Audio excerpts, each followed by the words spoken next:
ഏഴാമത്തത് അസിപത്രം.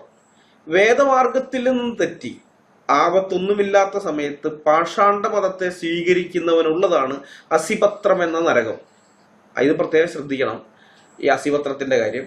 അതായത് ധർമ്മം വിട്ട് പുറത്തു പോവുക, പാഷാണ്ഡ മതത്തെ സ്വീകരിക്കുക, അവനുള്ളവനാണ് അസിപത്രം. എന്ന് വെച്ച് കഴിഞ്ഞാൽ മതം മാറാൻ പാടില്ല.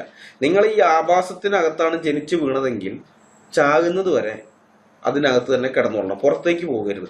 അവർ നിങ്ങളെ എങ്ങനെയൊക്കെ പീഡിപ്പിച്ചാലും എങ്ങനെയൊക്കെ ചൂഷണം ചെയ്താലും എന്തൊക്കെ ചെയ്താലും അതൊക്കെ സഹിച്ച്, കഴിഞ്ഞ ജന്മത്തിൽ ഞാൻ ചെയ്ത പാപത്തിന്റെ ശിക്ഷയാണ് ഞാൻ ഈ ജന്മത്തിൽ അനുഭവിക്കുന്നത്.